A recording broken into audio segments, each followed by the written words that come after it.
Bonjour et bienvenue à ce cours d'économie à destination des terminales STMG. Deuxième séance, deuxième vidéo qui porte sur les déséquilibres de la croissance. On a vu dans une première vidéo, dans la vidéo précédente, la croissance est-elle synonyme ou pas de développement, la notion de croissance, notion de développement, et est-ce que les deux vont de pair? Dans cette seconde vidéo, donc deuxième partie, nous allons voir si la croissance mondiale est homogène, autrement dit, est-ce que la croissance dans les différents pays est la même. Donc la croissance mondiale est-elle homogène? On commence tout de suite avec un document. Dans ce document, donc, il faudra donner la signification donc, des différentes données qui sont soulignées dans le tableau. Le voici, ce tableau, les différentes données. Alors, il n'y en a pas beaucoup hein, qui sont soulignées.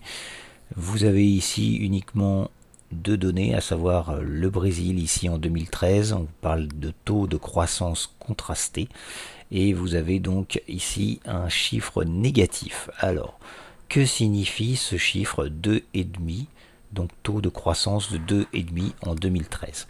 Ça signifie tout simplement que le PIB du Brésil a augmenté de 2,5% en 2013, donc par rapport à l'année précédente, par rapport à 2012. Donc c'est tout simplement le pourcentage d'augmentation par rapport à l'année précédente.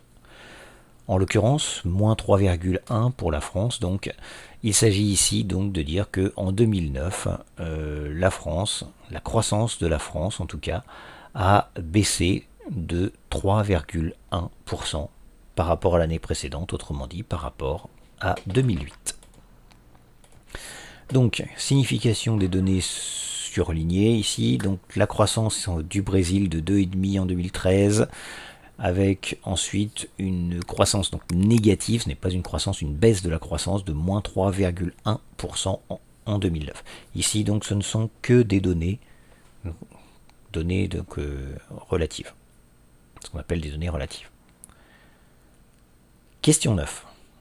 Que remarquez-vous pour l'année 2009 dans le monde comparé à l'année 2013? Et ensuite, on vous demandera donc de comparer le taux de croissance du Brésil, de la Chine, de la France et de la Mauritanie. Alors, première partie, on vous demande donc c'était que remarquez-vous pour l'année 2009 dans le monde comparé à 2013? Alors on reprend l'année 2009, vous voyez qu'en 2009 on avait essentiellement donc des chiffres négatifs comparé à 2013 où là cette fois on a des chiffres positifs. Donc on va dire que l'année 2009 généralement est une année de crise, en l'occurrence on va parler de crise mondiale, tous les pays, mis à part l'Inde et la Chine, mais quasiment tous les pays, donc ont vu leur croissance diminuer. Enfin, pas une diminution de la croissance, mais leur taux de croissance négatif. Donc la croissance ou le PIB a baissé dans la plupart des États, sauf donc quelques pays, donc pays d'Afrique, de Chine en l'occurrence.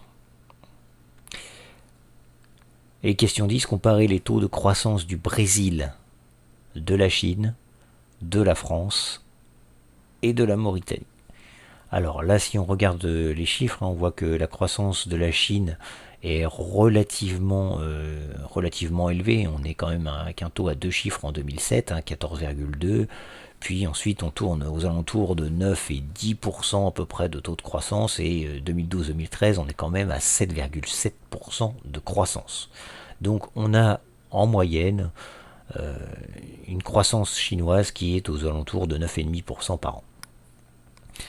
Concernant le Brésil, la croissance brésilienne, vous voyez qu'elle est quand même beaucoup plus modérée.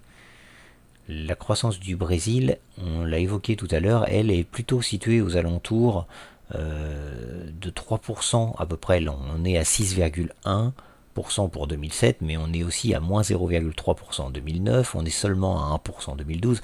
Les chiffres sont relativement faibles à ce niveau-là. Donc on est sur une croissance qui est plus modérée. Ça reste une croissance élevée, on est aux alentours de 3,5% à peu près par an, mais une plus faible, en tout cas inférieure à celle de la Chine, et surtout beaucoup plus fluctuante. On a des années de hausse, des années de baisse. Alors que si on revient sur la croissance de la Chine, on est quand même sur quelque chose qui est relativement stable. Enfin, la croissance de la France, vu qu'on demandait une comparaison par rapport à la France, si on regarde la croissance de la France, ben on a une croissance qui est relativement faible. 2,3% de croissance en 2007, 0,2% en 2013, avec là encore une fois une baisse donc à l'époque, à 2009, l'époque de cette fameuse crise initiée à partir de 2007. Donc là ici on a un taux, on va dire un taux de croissance qui est relativement faible, on est aux alentours de 0,5% à peu près par an. Enfin, si on regarde la croissance de la Mauritanie, là on a autre chose, un autre phénomène, on part d'un taux de 1,6% pour arriver en 2013 à un taux de 6,7%. Et si vous regardez les chiffres, mis à part 2009, donc excepté 2009, on a quand même une croissance qui progresse d'année en année. Donc ici, la croissance reste quelque chose de différent.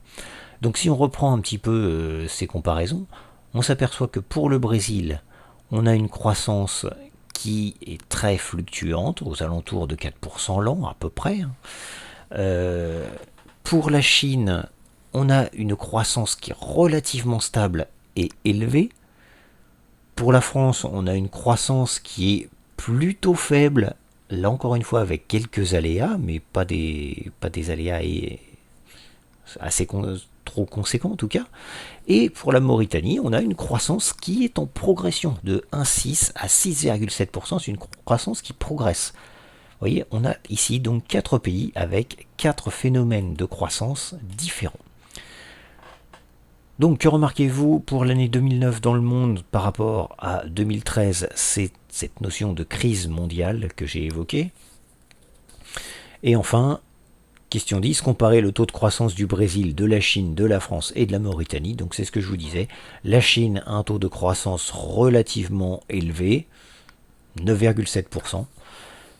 Le Brésil a aussi une croissance qui est assez élevée, 4%, c'est quand même un bon taux de croissance si vous le comparez à celui de la France, vous voyez 0,4%.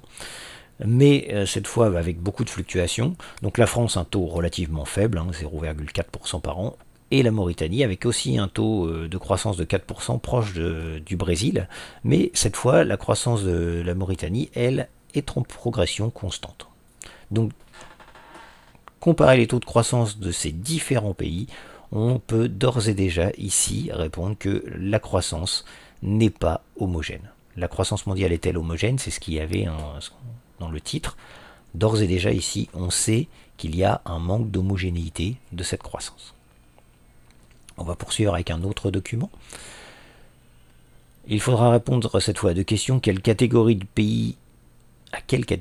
de pays appartient le Brésil? Et on vous demandera donc de justifier et on vous demandera de caractériser les taux de croissance des pays développés. Pour cela donc, un document, le voici. Je vous laisse quelques minutes, vous pouvez mettre en pause pour lire et on reprend l'explication juste après.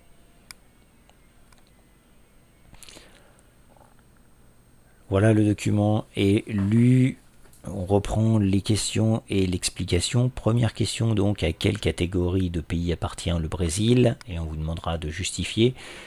Le Brésil appartient à ce que l'on appelle des pays émergents à forte croissance. On l'a vu, 4% de croissance en moyenne. Avec une économie, on vous dit, qui est tirée par les exportations, essentiellement exportation donc de produits agricoles entre autres, mais aussi maintenant on commence sur des pays sur des produits industrialisés.